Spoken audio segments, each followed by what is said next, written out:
The Outcasts of Poker Flat by Bret Harte. As Mr. John Oakhurst, gambler, stepped into the main street of Poker Flat on the morning of the 23rd of November, 1850, he was conscious of a change in its moral atmosphere since the preceding night.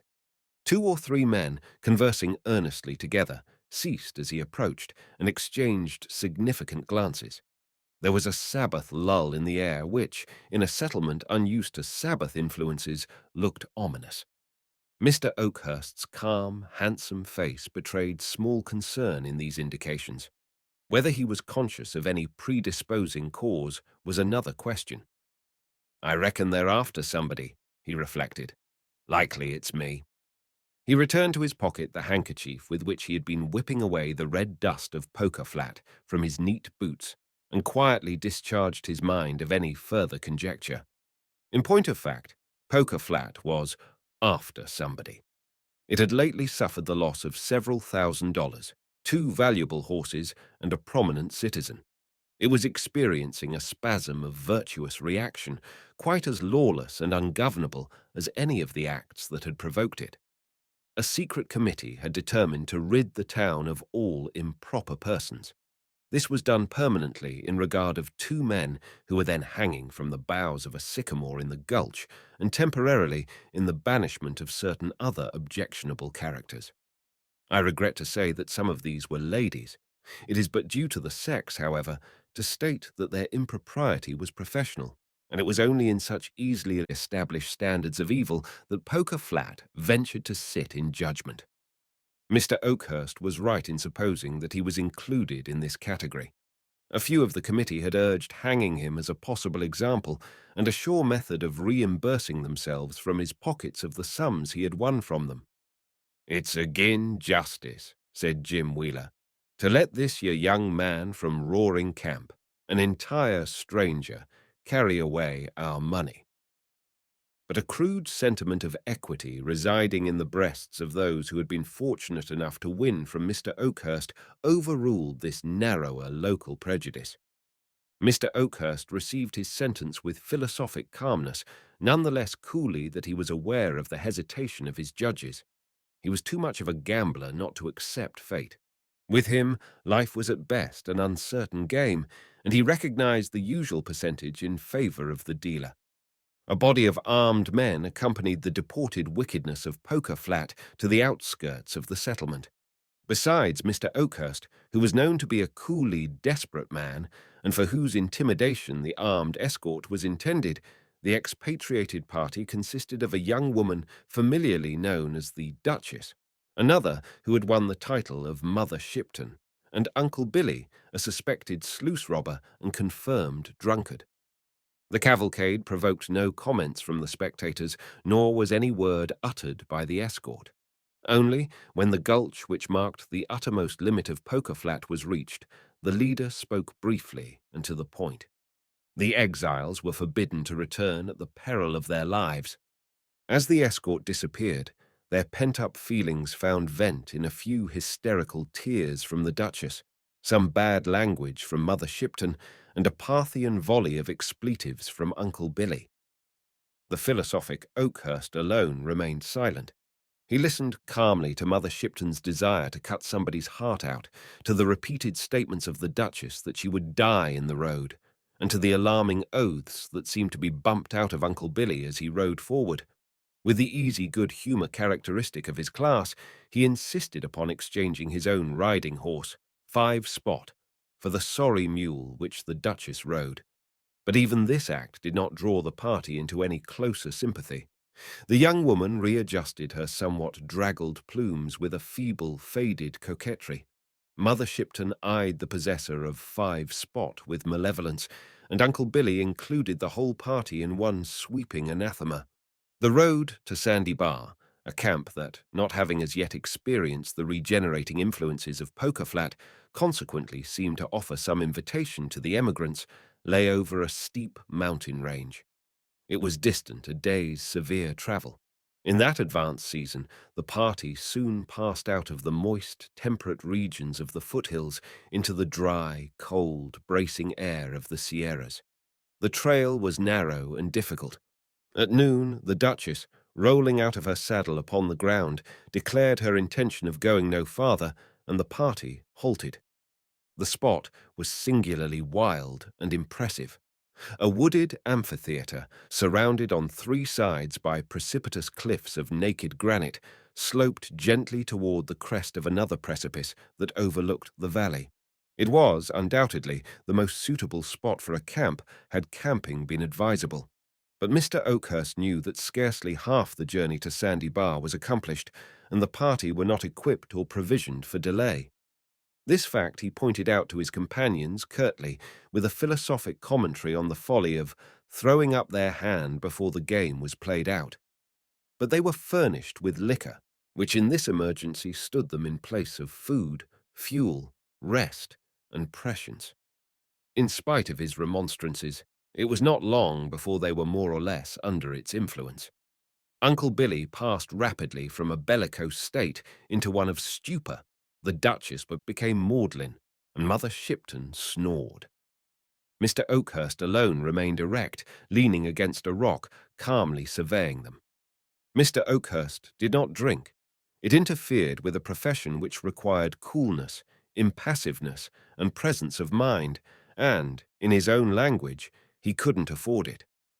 As he gazed at his recumbent fellow exiles, the loneliness begotten of his pariah trade, his habits of life, his very vices, for the first time seriously oppressed him. He bestirred himself in dusting his black clothes, washing his hands and face, and other acts characteristic of his studiously neat habits, and for a moment forgot his annoyance. The thought of deserting his weaker and more pitiable companions never perhaps occurred to him. Yet he could not help feeling the want of that excitement which, singularly enough, was most conducive to that calm equanimity for which he was notorious.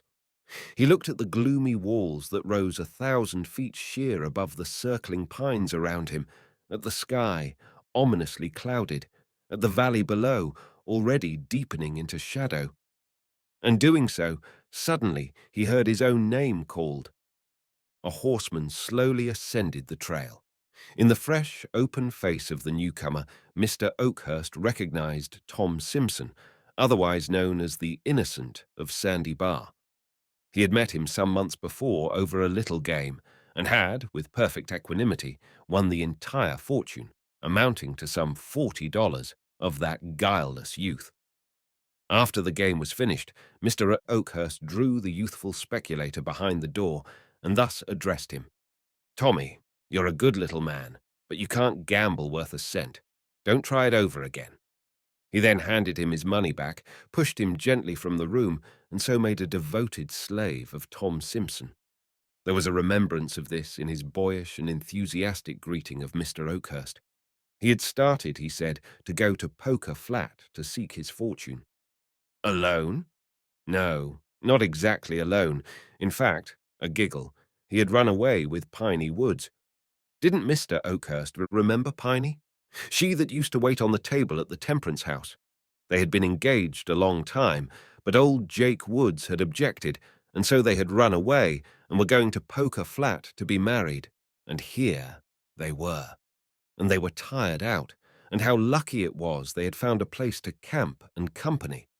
All this the Innocent delivered rapidly, while Piney, a stout, comely damsel of 15, emerged from behind the pine tree, where she had been blushing unseen, and rode to the side of her lover.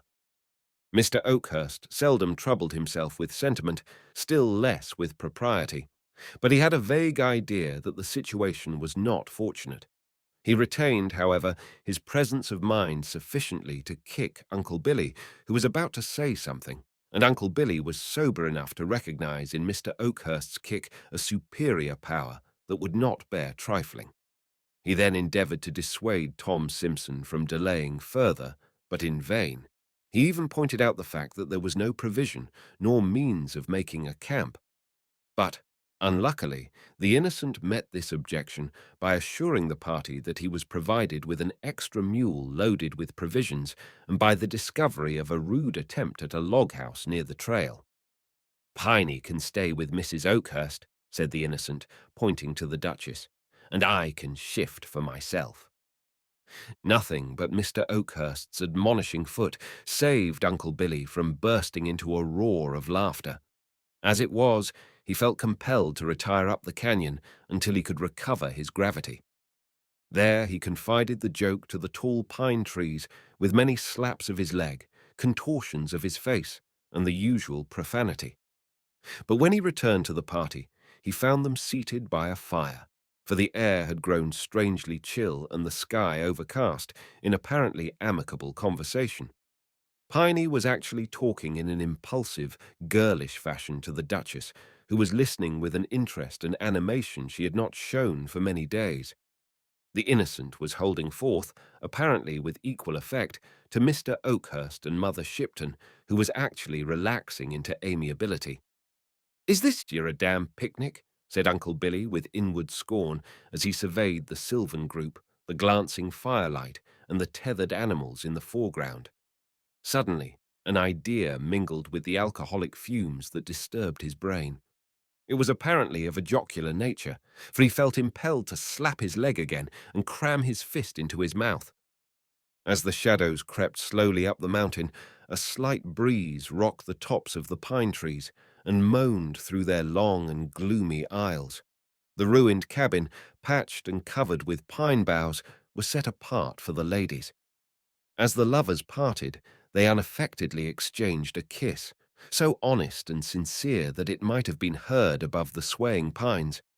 The frail Duchess and the malevolent Mother Shipton were probably too stunned to remark upon this last evidence of simplicity, and so turned without a word to the hut. The fire was replenished, the men lay down before the door, and in a few minutes were asleep. Mr. Oakhurst was a light sleeper. Toward morning he awoke benumbed and cold. As he stirred the dying fire, the wind, which was now blowing strongly, brought to his cheek that which caused the blood to leave it: snow. He started to his feet with the intention of awakening the sleepers, for there was no time to lose. But turning to where Uncle Billy had been lying, he found him gone. A suspicion leaped to his brain and a curse to his lips. He ran to the spot where the mules had been tethered. They were no longer there. The tracks were already rapidly disappearing in the snow. The momentary excitement brought Mr. Oakhurst back to the fire with his usual calm. He did not waken the sleepers. The innocent slumbered peacefully, with a smile on his good-humored, freckled face. The Virgin Piney slept beside her frailer sisters as sweetly as though attended by celestial guardians. And Mr. Oakhurst, drawing his blanket over his shoulders, stroked his moustaches and waited for the dawn. It came slowly in a whirling mist of snowflakes that dazzled and confused the eye. What could be seen of the landscape appeared magically changed. He looked over the valley and summed up the present and future in 2 words: snowed in. A careful inventory of the provisions, which, fortunately for the party, had been stored within the hut and so escaped the felonious fingers of Uncle Billy, disclosed the fact that with care and prudence they might last 10 days longer. "That is," said Mr. Oakhurst, sotto voce to the innocent, "if you're willing to board us. If you ain't, and perhaps you'd better not, you can wait till Uncle Billy gets back with provisions." For some occult reason, Mr. Oakhurst could not bring himself to disclose Uncle Billy's rascality, and so offered the hypothesis that he had wandered from the camp and had accidentally stampeded the animals. He dropped a warning to the Duchess and Mother Shipton, who of course knew the facts of their associate's defection. "They'll find out the truth about us all when they find out anything," he added significantly. "And there's no good frightening them now." Tom Simpson not only put all his worldly store at the disposal of Mr. Oakhurst, but seemed to enjoy the prospect of their enforced seclusion. "We'll have a good camp for a week, and then the snow'll melt, and we'll all go back together." The cheerful gaiety of the young man and Mr. Oakhurst's calm infected the others. The innocent, with the aid of pine boughs, extemporized a thatch for the roofless cabin, and the Duchess directed Piney in the rearrangement of the interior with a taste and tact that opened the blue eyes of that provincial maiden to their fullest extent. "I reckon now you're used to fine things at Poker Flat," said Piney. The Duchess turned away sharply to conceal something that reddened her cheeks through its professional tint, and Mother Shipton requested Piney not to chatter. But when Mr. Oakhurst returned from a weary search for the trail, he heard the sound of happy laughter echoed from the rocks. He stopped in some alarm, and his thoughts first naturally reverted to the whiskey, which he had prudently cached. "And yet it don't somehow sound like whiskey," said the gambler. It was not until he caught sight of the blazing fire through the still blinding storm and the group around it that he settled to the conviction that it was square fun. Whether Mr. Oakhurst had catched his cards with the whiskey as something debarred the free access of the community, I cannot say. It was certain that, in Mother Shipton's words, he didn't say cards once during that evening. Haply the time was beguiled by an accordion produced somewhat ostentatiously by Tom Simpson from his pack. Notwithstanding some difficulties attending the manipulation of this instrument, Piney Woods managed to pluck several reluctant melodies from its keys to an accompaniment by the innocent on a pair of bone castanets. But the crowning festivity of the evening was reached in a rude camp meeting hymn, which the lovers, joining hands, sang with great earnestness and vociferation. I fear that a certain defiant tone and Covenanter's swing to its chorus, rather than any devotional quality, caused it speedily to infect the others, who at last joined in the refrain. "I'm proud to live in the service of the Lord, and I'm bound to die in his army." The pines rocked, the storm eddied and whirled above the miserable group, and the flames of their altar leaped heavenward as if in token of the vow. At midnight, the storm abated, the rolling clouds parted, and the stars glittered keenly above the sleeping camp. Mr. Oakhurst, whose professional habits had enabled him to live on the smallest possible amount of sleep in dividing the watch with Tom Simpson, somehow managed to take upon himself the greater part of that duty. He excused himself to the innocent by saying that he had often been a week without sleep. "Doing what?" asked Tom. "Poker," replied Oakhurst sententiously. "When a man gets a streak of luck, nigger luck, he don't get tired. The luck gives in first. Luck," continued the gambler reflectively, "is a mighty queer thing. All you know about it for certain is that it's bound to change, and it's finding out when it's going to change that makes you. We've had a streak of bad luck since we left Poker Flat. You come along, and slap you get into it too. If you can hold your cards right along, you're all right. For," added the gambler with cheerful irrelevance, "I'm proud to live in the service of the Lord, and I'm bound to die in his army." The third day came, and the sun, looking through the white-curtained valley, saw the outcasts divide their slowly decreasing store of provisions for the morning meal. It was one of the peculiarities of that mountain climate that its rays diffused a kindly warmth over the wintry landscape, as if in regretful commiseration of the past. But it revealed drift on drift of snow piled high around the hut, a hopeless, uncharted, trackless sea of white lying below the rocky shores to which the castaways still clung. Through the marvelously clear air, the smoke of the pastoral village of Poker Flat rose miles away. Mother Shipton saw it, and from a remote pinnacle of her rocky fastness hurled in that direction a final malediction. It was her last vituperative attempt, and perhaps for that reason was invested with a certain degree of sublimity. It did her good, she privately informed the Duchess. "Just you go out there and cuss and see." She then set herself to the task of amusing the child, as she and the Duchess were pleased to call Piney. Piney was no chicken, but it was a soothing and original theory of the pair thus to account for the fact that she didn't swear and wasn't improper. When night crept up again through the gorges, the reedy notes of the accordion rose and fell in fitful spasms and long-drawn gasps by the flickering campfire. But music failed to fill entirely the aching void left by insufficient food, and a new diversion was proposed by Piney, storytelling. Neither Mr. Oakhurst nor his female companions caring to relate their personal experiences, this plan would have failed too, but for the innocent. Some months before, he had chanced upon a stray copy of Mr. Pope's ingenious translation of the Iliad. He now proposed to narrate the principal incidents of that poem, having thoroughly mastered the argument and fairly forgotten the words, in the current vernacular of Sandy Bar. And so for the rest of that night, the Homeric demigods again walked the earth. Trojan bully and wily Greek wrestled in the winds, and the great pines in the canyon seemed to bow to the wrath of the son of Peleus. Mr. Oakhurst listened with quiet satisfaction. Most especially was he interested in the fate of Ash Heels, as the innocent persisted in denominating the swift-footed Achilles.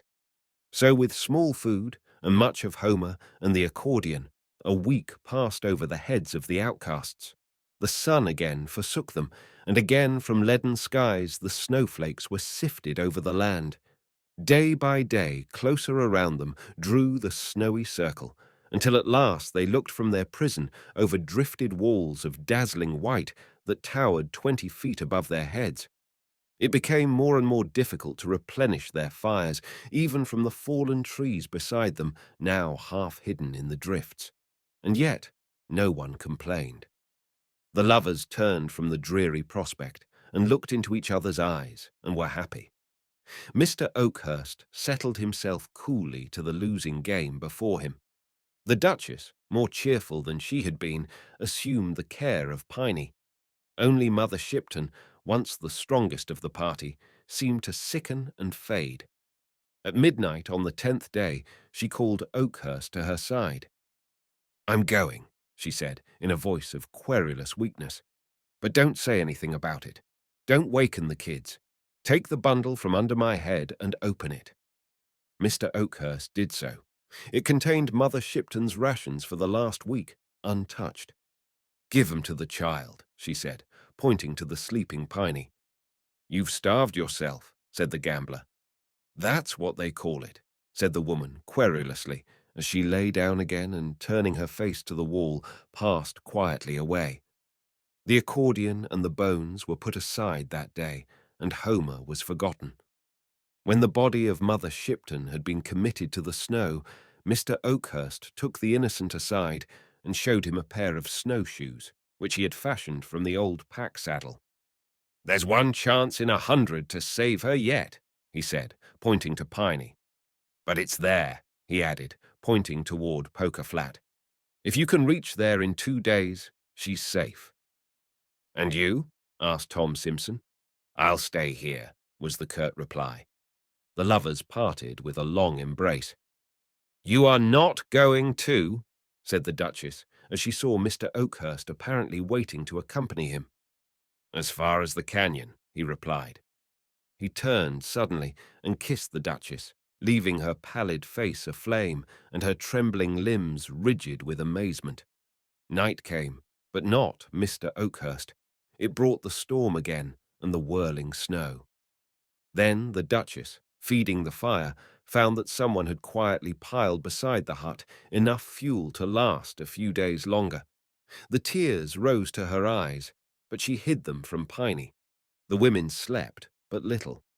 In the morning, looking into each other's faces, they read their fate. Neither spoke, but Piney, accepting the position of the stronger, drew near and placed her arm around the Duchess's waist. They kept this attitude for the rest of the day. That night, the storm reached its greatest fury, and rending asunder the protecting pines, invaded the very hut. Toward morning, they found themselves unable to feed the fire, which gradually died away. As the embers slowly blackened, the Duchess crept closer to Piney and broke the silence of many hours. "Piney, can you pray?" "No, dear," said Piney simply. The Duchess, without knowing exactly why, felt relieved, and putting her head upon Piney's shoulder, spoke no more.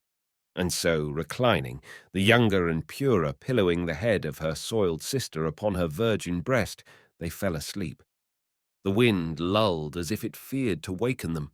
Feathery drifts of snow, shaken from the long pine boughs, flew like white-winged birds and settled about them as they slept. The moon, through the rifted clouds, looked down upon what had been the camp. But all human stain, all trace of earthly travail was hidden beneath the spotless mantle mercifully flung from above. They slept all that day and the next, nor did they waken when voices and footsteps broke the silence of the camp.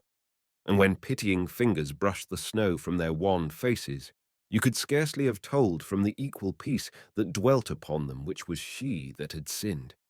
Even the law of Poker Flat recognized this and turned away, leaving them still locked in each other's arms.